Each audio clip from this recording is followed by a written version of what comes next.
Puji Tuhan. Bapak, Ibu, Saudara-saudara sudah tahu ya, hari ini yang akan kita bahas teksnya adalah Injil Matius pasal 6 ayat 9 sampai 15 ya. Di sini diberi judul hal berdoa, tetapi banyak kali disebut secara umum doa Bapa kami. Tetapi saya sebut sebenarnya itu adalah doa Bapa kita untuk kalangan kita.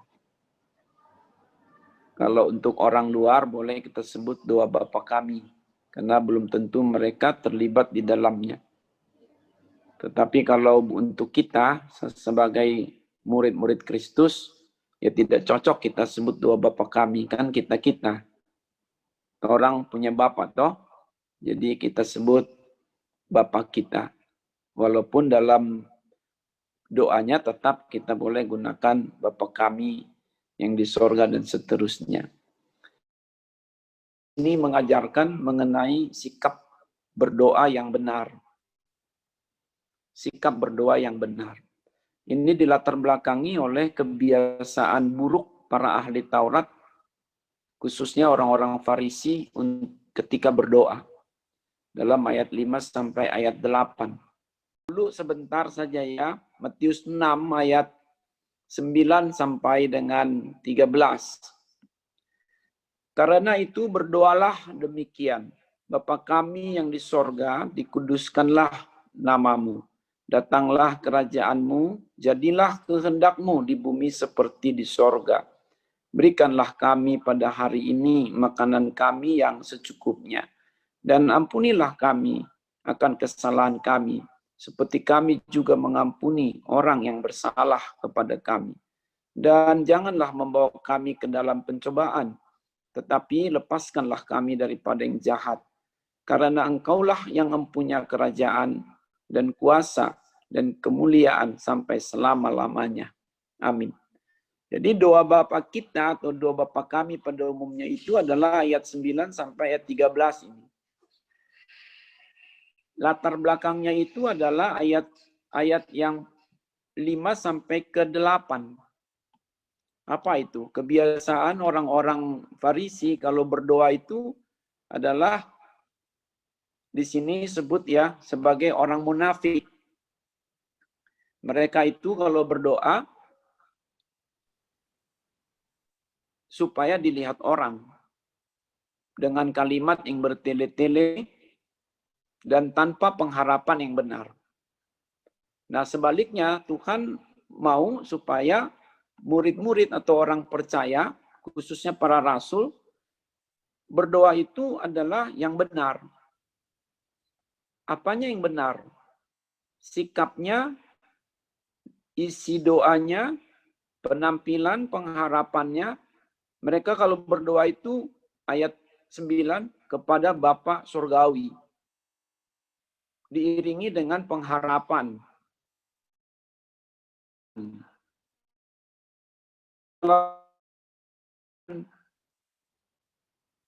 Itulah yang membedakan doa dengan pujian atau penyembahan. Di dalam doa mesti ada permohonan, permintaan. Mau apa? Itulah wujud dari pengharapan tadi. Kalau memang percaya, mintalah. Berserulah, bermohonlah. Namun di sini juga disebutkan berdoa itu dengan pengakuan dosa. Dan disertai dengan penyerahan diri. Khusus untuk ayat yang ke-13 penutup di sini ada dalam kurung, memang ini diperdebatkan. Karena tidak semua manuskrip Alkitab kuno ada kalimat ini. Karena Engkaulah yang punya kerajaan dan kuasa dan kemuliaan sampai selama-lamanya. Amin. Ini ditaruh sedemikian rupa dalam kurung karena untuk menghindari perdebatan. Begitu ya. Jadi boleh pakai, boleh tidak pakai. Tetapi kita LAI memilih menterakannya. Ini bukan sebagai pilihan lagi, tapi sangat baik. apakah ini memang sejak awal sekali ada atau tidak ada, tetapi dengan adanya kalimat ini doanya itu jadi apa ya? Jadi lengkap begitu ya. Nah, selanjutnya kalau kita melihat kawan-kawan di dalam doa Bapa kita ini atau doa Bapa kami, ajakannya adalah tadi marilah kita berdoa dengan sikap yang benar. Seperti apakah berdoa dengan sikap yang benar itu? Kita dapat catat di sini 3 ya. Yang pertama adalah berdoa dengan pengagungan. Itu dapat kita rangkum dari ayat 9, 10, dan 13. Yang kedua, kita berdoa dengan permohonan tadi. Itu dapat kita rangkum dari ayat 11, 12, 13. Dan yang ketiga, kita berdoa dengan pengampunan. Dirangkum dari ayat 12. Tetapi juga dapat kita lanjutkan pada ayat 14, 15. Yang pertama itu adalah kita berdoa dengan pengagungan.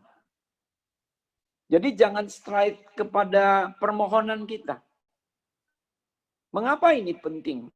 Karena kita dengan pengagungan itu, kita jadi mengerti Tuhan ini siapa? Siapa Tuhan kepadanya kita berdoa itu?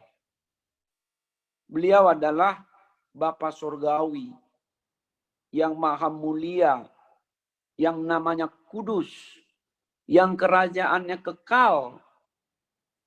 Bahkan itu dalam kurung, hanya dia yang mempunyai kerajaan kemuliaan selama-lamanya.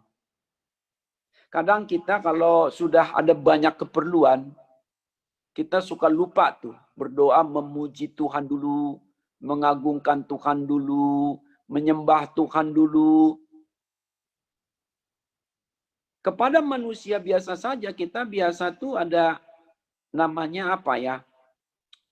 Semacam, bukan basa-basi, tetapi obrolan awal. Menunjukkan apa? Menunjukkan kedekatan kita. Menunjukkan juga bahwa kita ini menghargai dia. Jadi kalau kita berdoa, Bapa kami yang di sorga, dikuduskanlah namamu, datanglah kerajaanmu, jadilah kehendakmu di bumi seperti di sorga. Bapa kami yang di surga, dikuduskanlah namamu, datanglah kerajaanmu, jadilah kehendakmu di bumi seperti di surga, jadilah.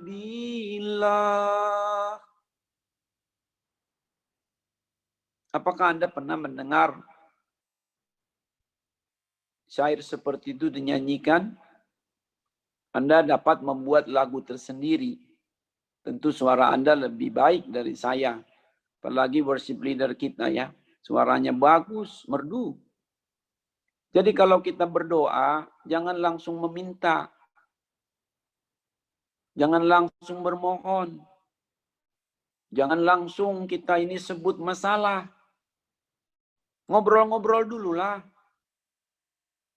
Puji Tuhan dululah. Mengapa? Tolong lihat saya.